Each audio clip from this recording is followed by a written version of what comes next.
What do Nathaniel Hawthorne, the Amistad slave ship, and Lenny Kravitz have in common? This sculpture, the Angel of Grief. It was carved in 1894 by William Wetmore Story, who, in addition to being a sculptor, was an art critic, book editor, poet, and lawyer. Story was born into a wealthy Massachusetts family in 1819. His father, Justice Joseph Story, was a Harvard-educated Supreme Court judge. He was also a prolific writer of legal reviews, articles, books, and, notably, the Supreme Court's decision in 1841 to release 53 Africans who had been abducted and imprisoned aboard the Spanish slave ship, the Amistad. Story is portrayed in director Steven Spielberg's film Amistad by real-life retired Justice Henry A. Blackmum.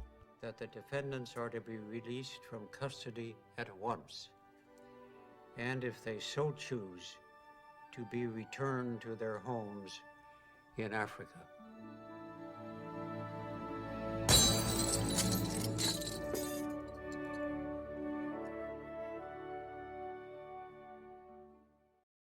When Justice Story died in 1845, a Harvard committee commissioned his son to create a sculpture immortalizing his remarkable father.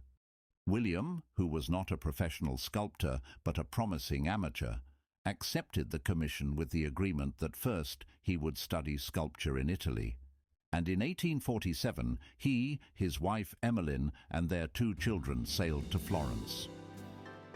After years of traveling through Italy and other parts of Europe, the Story family settled in Rome at the Palazzo Barberini, which became a social hub for artists and writers, including the Brownings and Nathaniel Hawthorne. In addition to sculpting the monument of his father, Story created other works, including one of Cleopatra. In 1860, Hawthorne published his Italian romance, The Marble Faun, which featured glowing descriptions of Story's sculpture of the Queen of Egypt. Hawthorne had seen a clay model of the piece 2 years earlier. Encouraged by the resulting success, Story became a prolific sculptor. His works are currently displayed in museums across the United States, but his most famous sculpture was yet to come. In 1894, Story's wife Emmeline died of pneumonia. His grief was evident in a letter to a friend. "She was my life, my joy, my stay and help in all things," he wrote.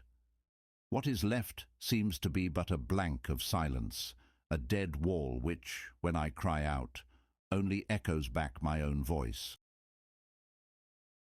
Susan Wallace, a writer and friend of the Stories, later wrote that the loss of Emmeline was a bitter blow, and with her passed his interest in affairs. It was only when his children suggested that he should make a monument to her memory that he consented to resume work. His labor of love resulted in a monument that stands as an icon of funerary sculpture.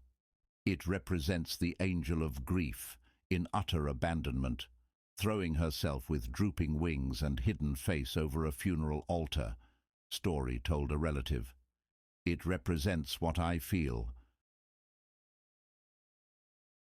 Variations of the sculpture can be found worldwide, ranging from a California cemetery to an English horror movie. You've seen her, haven't you? And a Chinese sculpture factory. It has also inspired artwork. Here it is on the cover of Lenny Kravitz's single, Calling All Angels. Story never returned to his studio. He died a year later in 1895.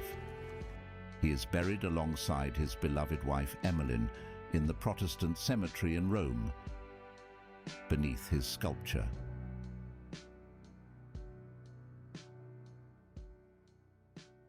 Thanks for watching.